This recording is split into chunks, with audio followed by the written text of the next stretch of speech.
everything in the way. And this is week 5 of Walking in This World, Julia Cameron's sequel to The Artist's Way. And I am Shallalla, a creativity coach who specializes in working with singers. If you're curious what it is like to work with a creativity coach, I offer free instant inspiration sessions right now. And there's a link in the description box that takes you to my calendar. So you can click on that and jump on a call with me.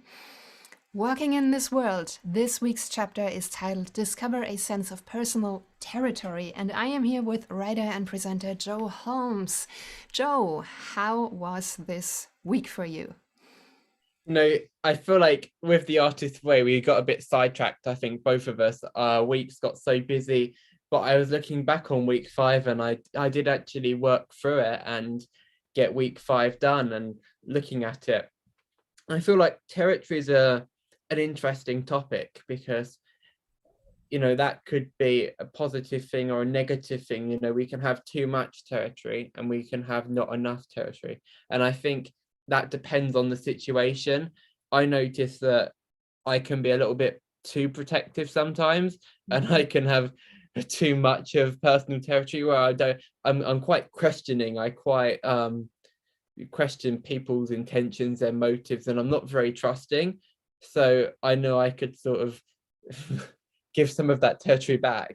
But then on the other hand, I know that when I'm doing things I've got lots to do, I need to reclaim some of that and need to say, okay, now I need some of this time and space for myself. How about you? Well, first of all, I would like to say, so we're like 1.5 week ago we did our last check-in, and I think I want to use this to make a point because it is also personal territory to say, you know what, I can't do that right now. Let's push it to next week. So I thought that was actually absolutely brilliant and right on topic. And there are so many people who stop doing The Artist's Way or Walking in This World or whatever thing it is that they are doing because it's like, yeah, but I'm a week behind, so now everything is gone. It's not worth pursuing it anymore.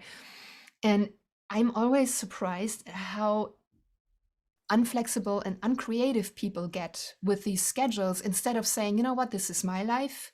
And walking the Artist's Way is a recovery process, right? And Walking in This World is like ties into that. So you can just own the process and say, you know what, this week I actually need 2 weeks, and it's totally fine. So that was something that I really wanted to say. Yeah, and I think it's important to engage in it the way you need to at that time. And I was worried about telling you, I've forgotten I hadn't forgotten, but I got so sidetracked and I needed that time and space. And I didn't want to tell you, but then I told you and you said, yeah, me too. I think that's probably a good idea. And we can be so nervous about making changes. And in this week, Julia Cameron talks about being honest and not just nice. And I'm really bad at this. I've always been bad at this. And I don't think it's something that has improved that much. It's just at times I'm better at it than other times. And I feel like that means there's a balance, but sometimes it's just myself. Sometimes I'm not very good at calculating how much I have to do and organizing that. And sometimes it's genuinely the case that I have got too much to do and not enough time. And it's going to go wrong if I'm nice. So yeah, we just have to be honest sometimes and tell people, okay, this is how this week looks for me. It's nothing to do with you. Let's pick this up another time. Yeah. In the chapter, in the essay, Stop Being Nice, Be Honest, she actually says, when we undervalue ourselves, we literally bury ourselves in lives not our own. Meeting the expectations of others, we may misplace our own values. And I thought that was brilliantly put. And it ties into, we talked so much about imposter syndrome. Because when you misplace your values and you're living a life that doesn't really feel like your own, and then people actually go, oh, you did that really well, and I'm so proud of you, it doesn't touch you because Yeah. it's not your real self, your values, and so it goes somewhere, but you can't really take that compliment and own it because you think, well, it wasn't really me, it was a version of me. I get that disconnect a lot for sure. When people say, I don't know how you do it, or, everything comes together so well, you do all of these things at once. Then I'm like, well, that person isn't me. Well, it doesn't feel like me anyway. It feels like a version of me that I am not being honest about. I am doing the nice thing by trying my best to do something at everything. And it doesn't feel to me like I'm being totally honest because it doesn't feel that easy for me. Can you give me an example? I can. So, well, last week, for example, I was hosting a 50-hour radio marathon, and say I did 5 hours of live radio in the morning. The night before, I hosted a presentation workshop. I had a new person join at work who was shadowing me. So I went around doing things with them. I had a class, and it was all kind of at the same day. And while hosting the radio show, I was making content and doing lots of different things at the same time. And then I post about it, or I tell people about it, and they're like, I don't know how you do it all. It's not something I could do. And I'm sat there thinking, well, they see a very shiny finished product of what I have done and what I'm telling them I'm doing. But to me, it was chaos. It was Mhm. absolute chaos. And you know that because I said, look, I can't do it this week. Yeah, I mean, to put it all out in the open, I was actually, you didn't respond to my messages, me asking, okay, when are we doing this? And I was like, wow, he must be really busy. So I noticed that because I know you and I know that you're like 100% reliable. And when I always get an answer. And so I was like, wow, this must be a little bit too much right now. I'm glad you sensed that because I get to that panic mode where I think, oh my, I haven't responded. It's been like 3 days now. And I see that I remember, but not a time when I can reply. It would be like where I'm like driving along, I think, oh, I haven't responded to that. But Yeah. then as soon as I stop doing that process I have to do, I then am thrown into something else. And so I don't get to respond. And then I think, okay, it's been 3 days. I may as well leave it to, I can actually respond with a positive answer. And then it got to, I don't know, 5 days, 6 days. And I responded with a voice message saying, well, actually, I don't think I'm free this week at all. Yeah, yeah, yeah. It was so funny because I had a plan B. My plan B was to go live on YouTube and just say, okay, it's just me because Joe got buried in his work, and then actually, since I'm quite busy right now as well, so I got buried and wasn't able to start week 6 as I wanted to, and and then your message came. So it was synchronicity in a way because it all worked out. Yeah. So you were behind on week 5. I'm behind on week 6. So we're meeting in the middle and we're here and everything is fine. So I am actually curious, like when you say like you're, can you give me a headline for what it is that you just described, like this issue doing too much? It's difficult to summarize. Um, hmm. I feel like it's I am balancing too many things at once, but I could also organize things a lot better. I don't know how to phrase it as if it's a headline. All I know is that I feel like it's too much. People asking how I do it. I do it because I don't really stop. And Hmm. they think, I'm balancing everything perfectly. Whereas to me, I often, when people ask me to do something, I don't say no, which is a bad thing. But yeah, it's hard to headline. Okay. So the image that I get is somebody who's juggling like not just three balls or 10. yeah, 10. Yeah, yeah. And actually, it might look like really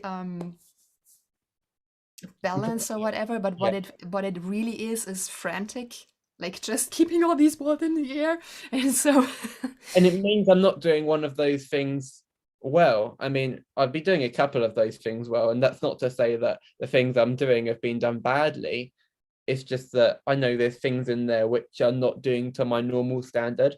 For example, I can out myself and say that work this week and last week, because I was doing all the other things, I wasn't, I was hitting deadlines, but just about. Usually I'll have things ready 5 days or 3 days in advance. And then I was posting them with like minutes to spare because, mhm, post it Friday morning and there's me, oh, it's 11:30. Let me get this out. And mhm, that's unlike me. And I was doing that when I was broadcasting on live radio. And it then becomes a cycle for me where I get into this, okay, let me do it tomorrow attitude because I get so tired that it just carries over, and then everything carries over. And then I have a list like this, and then, you know, it just doesn't work.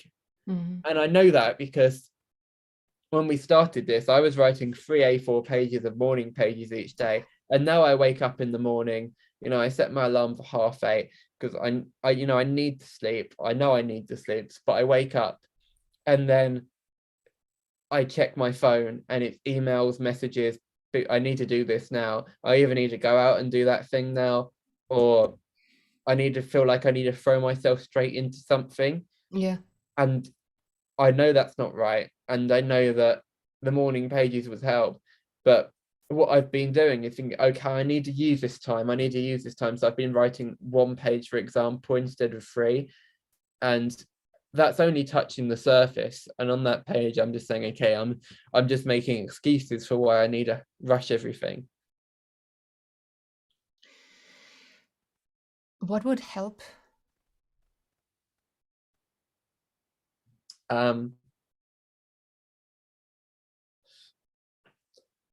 I see. I don't think when we've thought a lot about black and white thinking before and having only two options, whether to say no to things or say yes to things. I feel like I need to be tougher at negotiating how and when I do things Hmm. because I don't have the time to really think through and plan things. And when I do, they go well.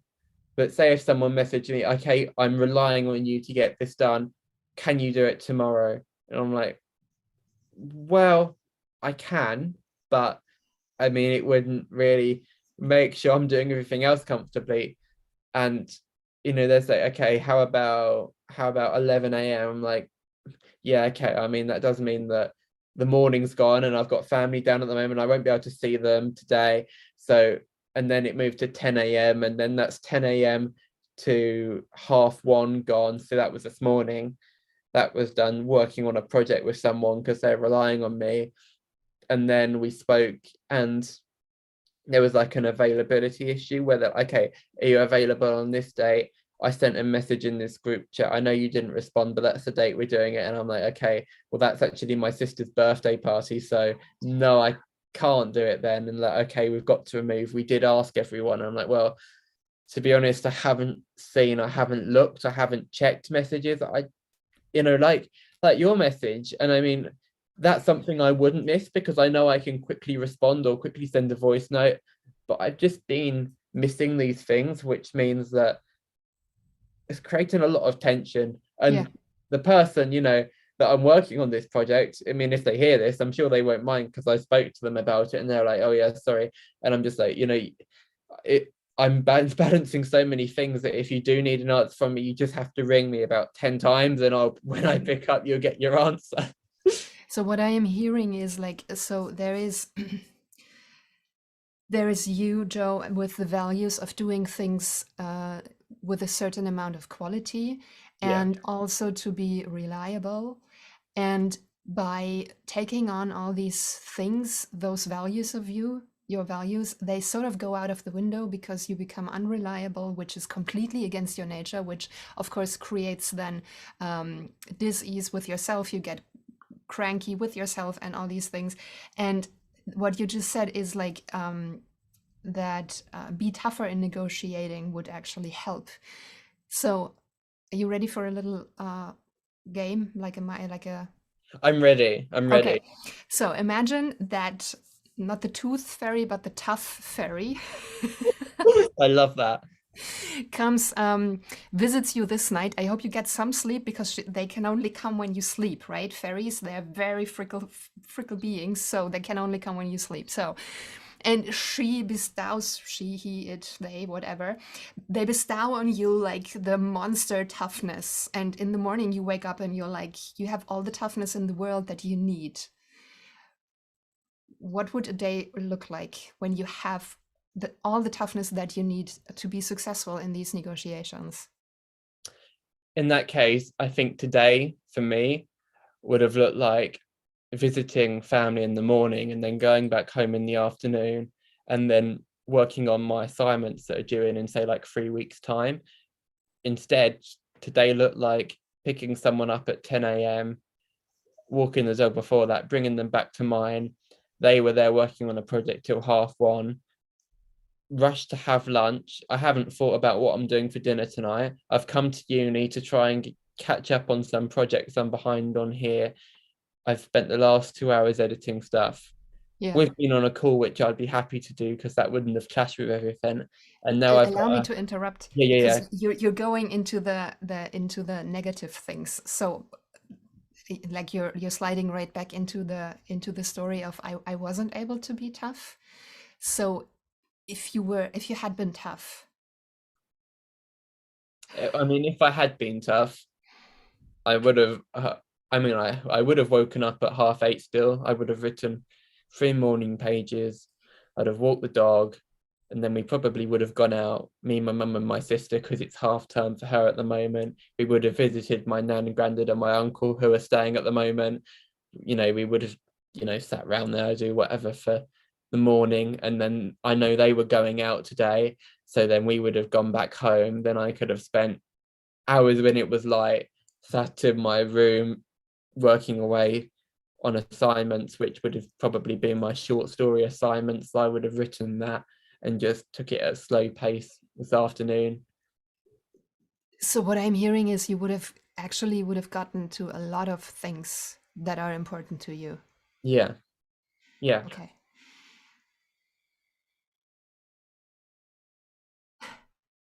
What Okay, what I'm doing right now, that's why you see me thinking is I just learned this super cool tool of it's called short-term solution-oriented coaching, where you have like just 30 minutes and it's completely mind-blowing. And so I'm actually trying to remember all the steps. um, so um, do you remember a situation where you were actually able to be as tough as you need to be in order to have that day as you just described it to me? Were there situations where you had this toughness, as you said?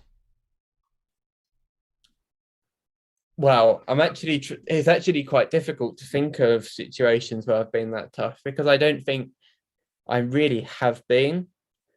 Uh, which is well, but I suppose before Christmas, as it came up to my deadline for my assignment, I was tough with everyone, saying okay, and I warned everyone in advance. I said, I've got these deadlines coming up.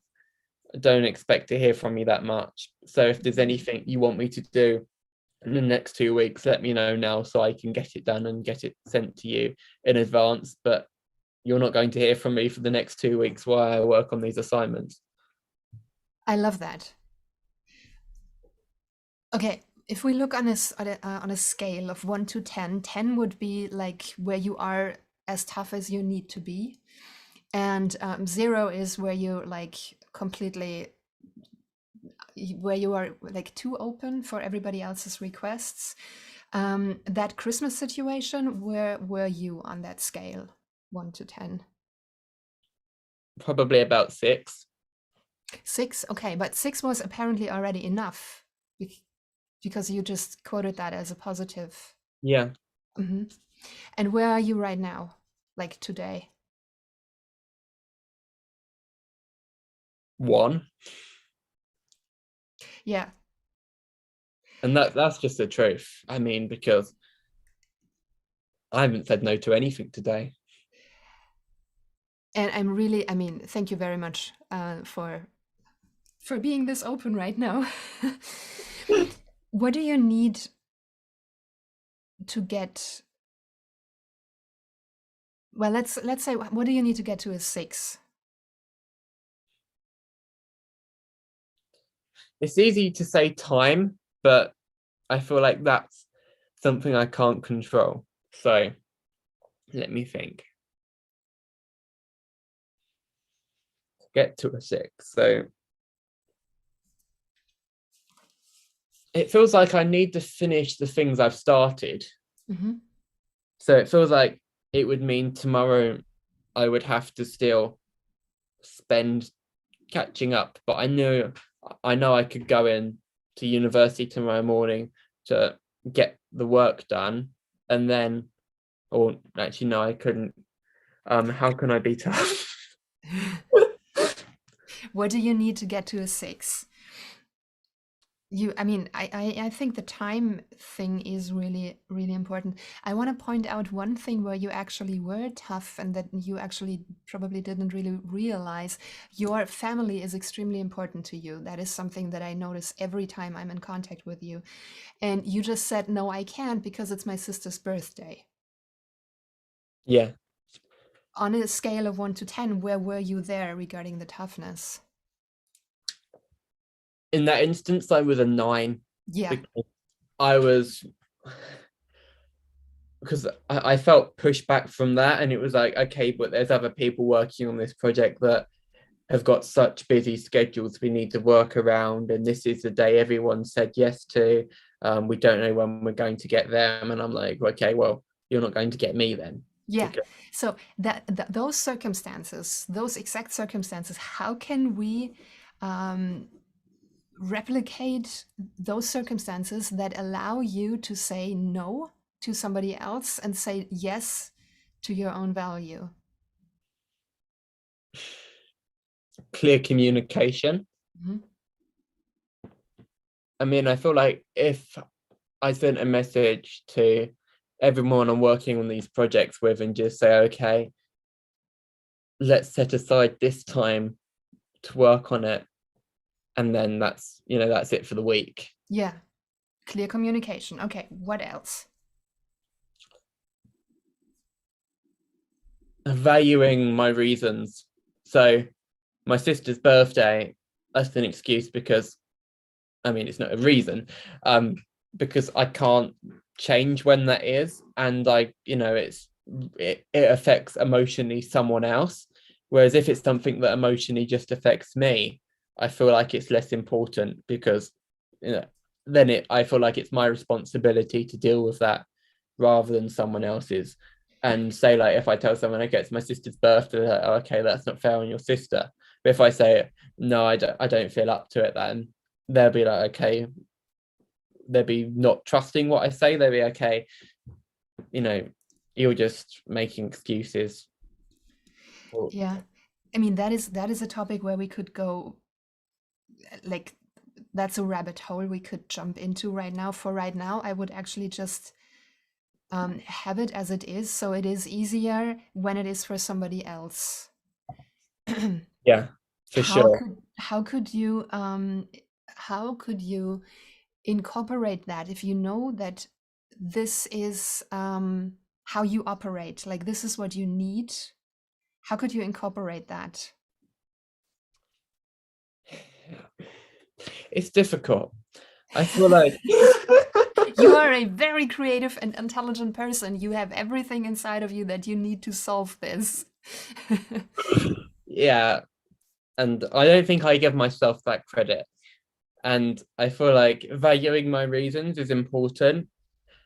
And I know that some people I work with, what they do is they block time in their calendar when they Mhm. work on things, and they block too much. So on Tuesday, they and we were working on a project, and we didn't work through because a lot of it we had to plan, and a lot of it was dependent on other people, which really held us back. But we Mhm. set aside 3 hours, and we did about 2 hours of that at quite a slow pace, where we could take, we were chatting to people in between.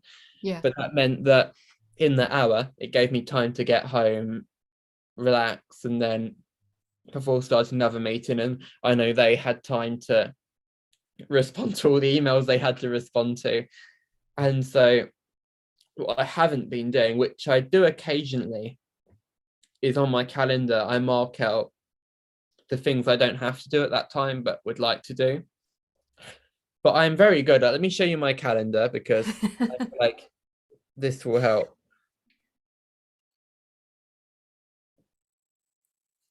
me explain. So say I am good at marking stuff in my calendar, Hmm.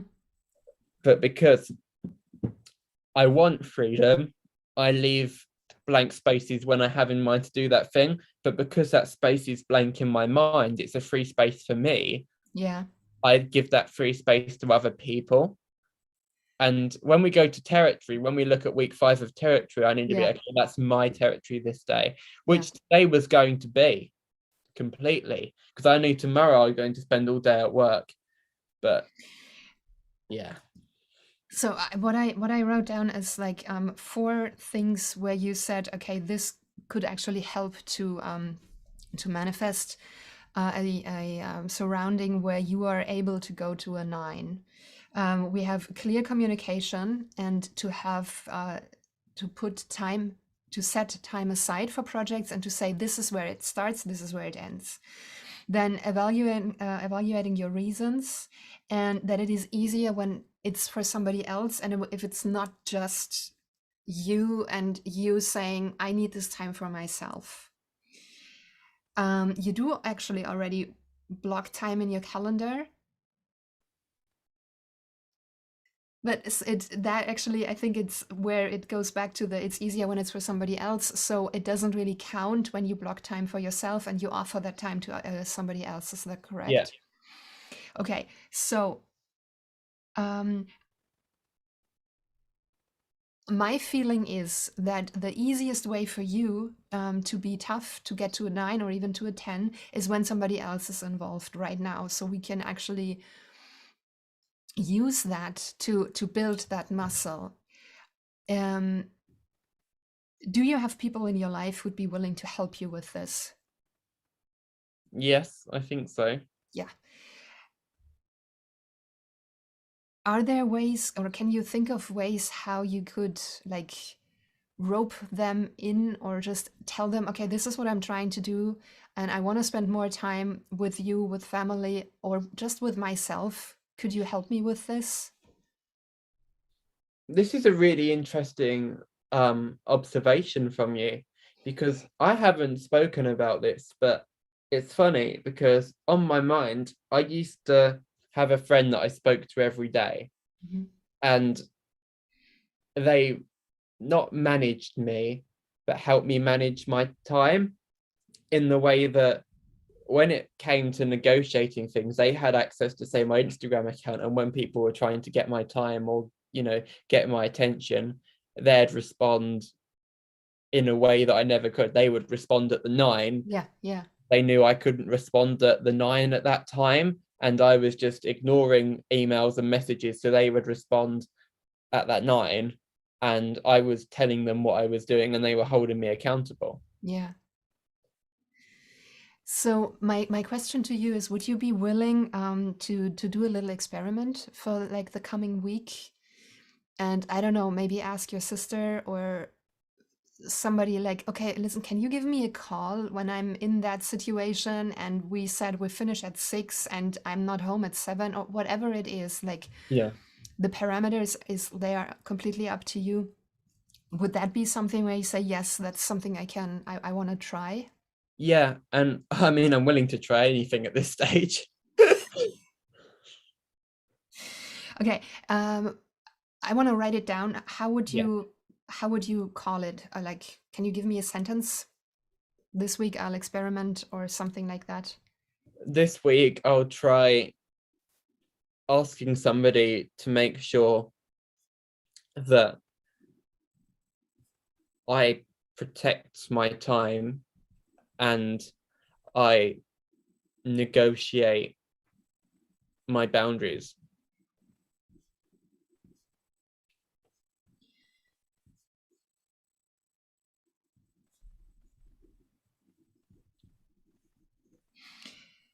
This week I'll try asking, can we maybe say I'll experiment with? Yeah, that's fine. Okay, so this week I'll experiment with asking somebody to make sure to protect my time and negotiate, and that's where I lost. Sorry, I My wasn't that fast. boundaries. And negotiate Negotiate. my boundaries. Yeah. Okay. I'm gonna send that to you in a message.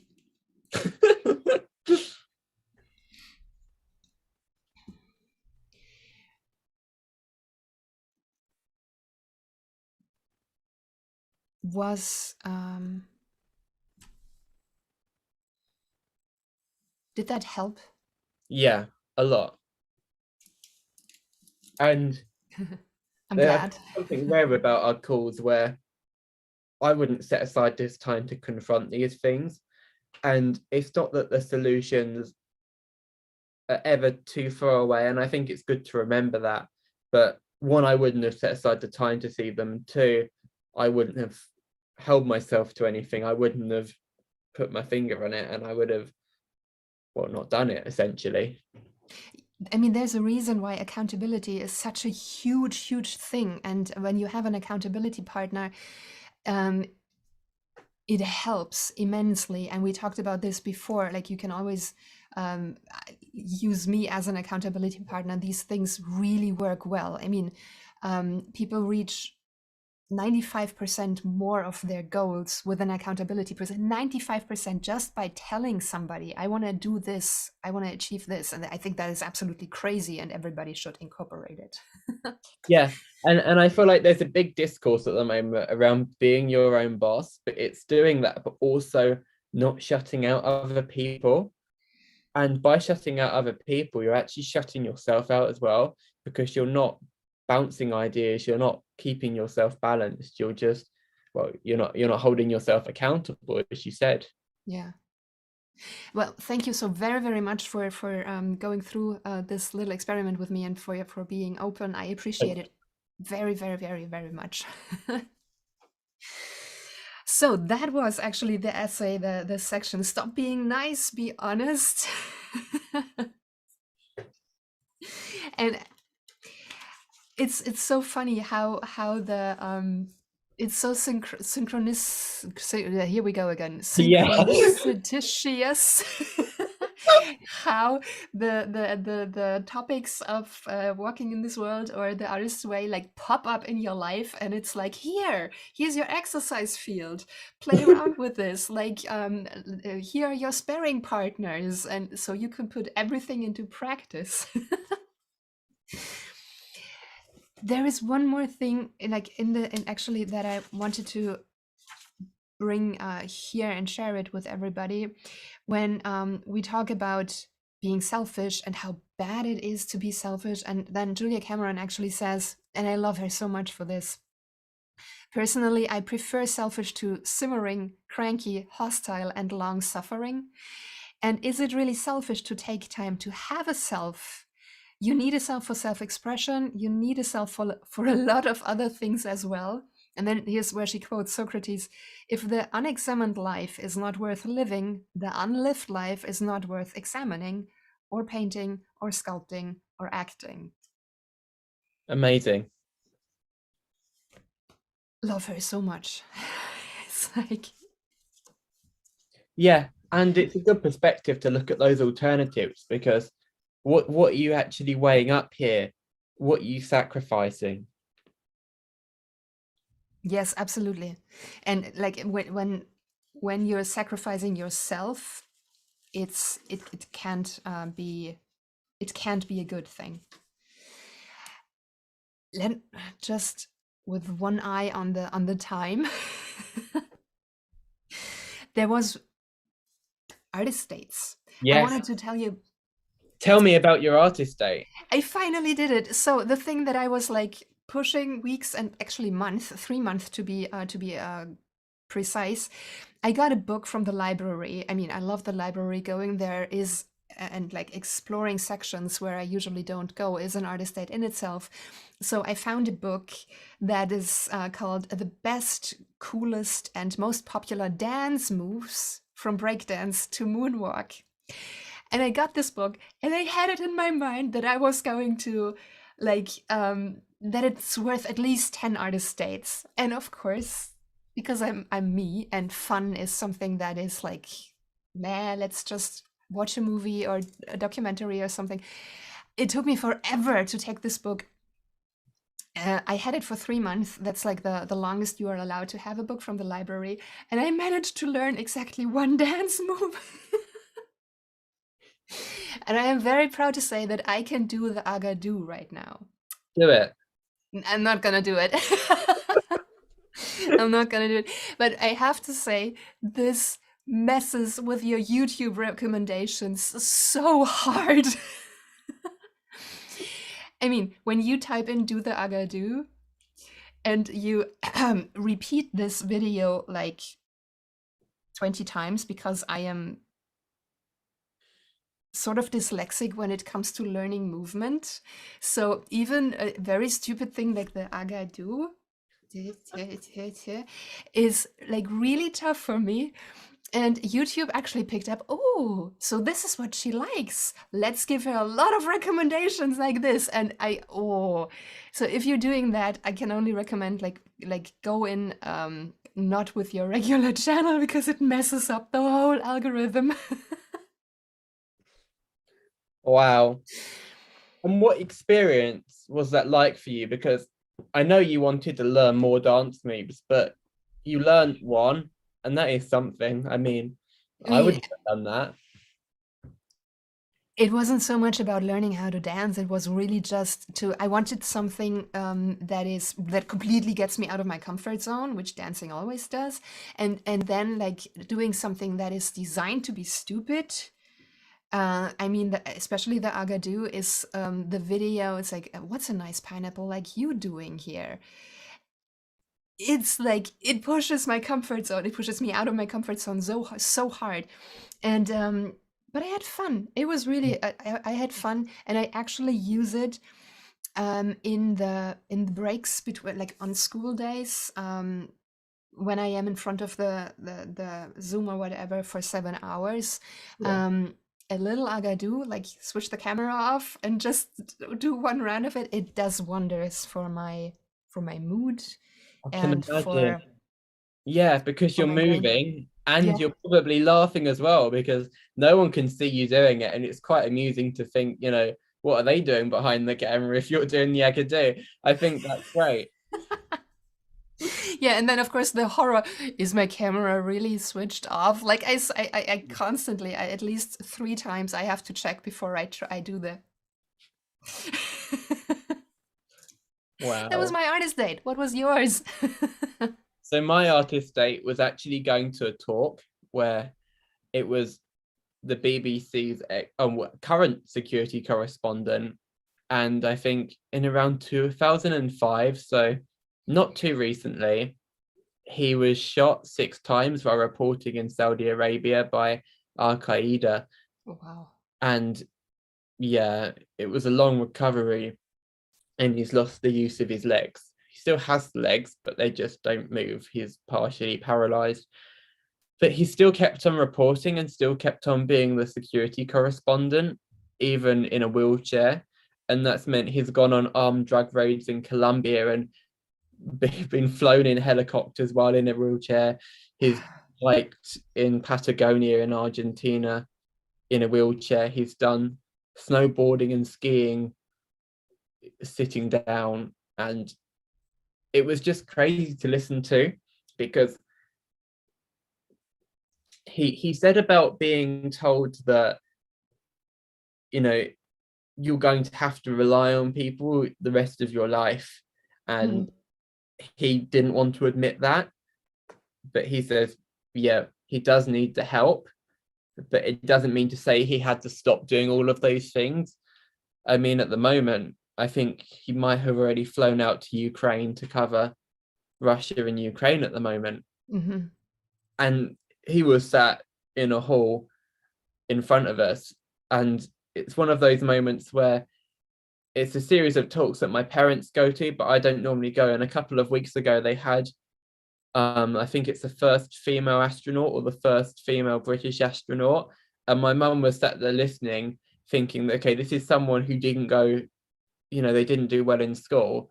They worked in a supermarket or whatever, and they saw an advert in the newspaper to say they want people to train as astronauts. And against all these people, she got selected as the astronaut and did all astronaut training and then went to space. And my mum sat there watching it and thinking about, shall she go for this job? She hasn't worked in a long time. Should she go back into it? And then, or whether we should go on holiday by plane because she hasn't flown in a long time and we haven't flown in a long time. And she's sitting watching this person that's gone to space, and it puts things in perspective. Hmm. And so I was sat there thinking, okay, then, well, I don't have many excuses. If you can do all of these things in a wheelchair, and if you can not be that scared. So, I mean, getting shot 6 times and having the cameraman die of a gunshot wound, Oh, I mean, Jesus. that's terrifying and that's traumatic. But to keep going on in that same job and to negotiate. So, you know, over his career, he spoke about having a lot of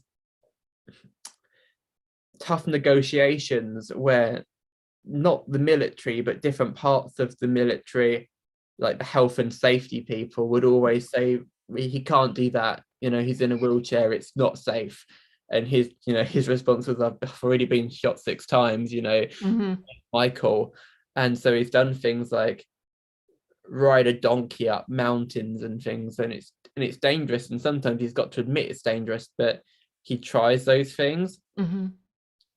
And it was just, all of these places and all of this adventure and wanting to keep going and keep learning and doing risky things. It was a lot about risk, it made me think about, because before he was shot, when he was my age, for example, he decided he wanted to travel to Africa and the Middle East because it was the cheapest place to go for a student.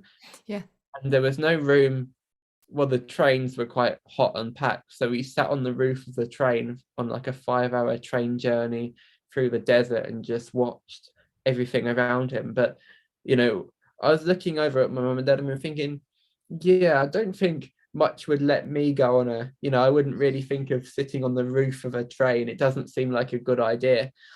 But it's just, taking risks are important sometimes, and to not let things stop you because you're just Mm. giving yourself more mental barriers. Absolutely. Wow. Wow. A mind opener. Yeah. So that's really. So you did an interview with him?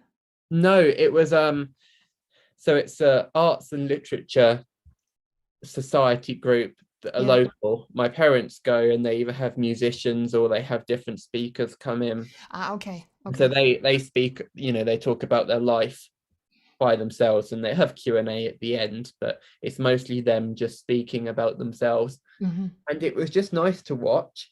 And I haven't really been to a talk in person. I've been to one or two, but a long, long time ago, not recently. And I just thought how much more enjoyable and how much more I got out of it than watching a TV show or doing anything, because you're in a room with that person. And I thought this is worth, 100 times one of my lecturers, or Hmm. no, one of my lectures rather, not the actual people, but the lectures. And I got a lot more from it. And obviously these learnings were more abstract, but it was just really entertaining and really interesting to have someone in the room with you and Yeah. to listen to them and just to hear their full unfiltered perspective, someone that's had a lot of experience, because you Yeah. don't get to do that often, and you just got to try to take as much from it as you can. Yeah. Wow. Yeah, that sounds amazing. So here we are with very different artist states. Like I can do the agadu, and you went to see a person talk about taking risks who got shot 6 times and keeps on doing that job. That's quite amazing. And it speaks for artist states, I think, because there are so many things that we can do. And now Joe's left me alone. There you are again. Okay. The light keeps going off in the studio. It must be on a timer, but I thought I'd just turn it back on, and the risk I took involved me tripping over a lot of wires. Oh, see. So even now the light is telling you to get out. I think it is. I think it is. And I'm going to try the experiment, and I hope that, you have a good week next week, this week. Yeah. And I do hope that we're going back to our weekly schedule, but if it's not possible, then it just is. So We're going to try. yeah, fingers crossed. Yes, yes, yes. All right, Joe, thank you very, very much. That was an amazing conversation. Thank you for letting me try my quick coaching tool. It was And wonderful to speak to you. Thank you for that. have a really good day, and talk to you next week. And you, talk to you next week.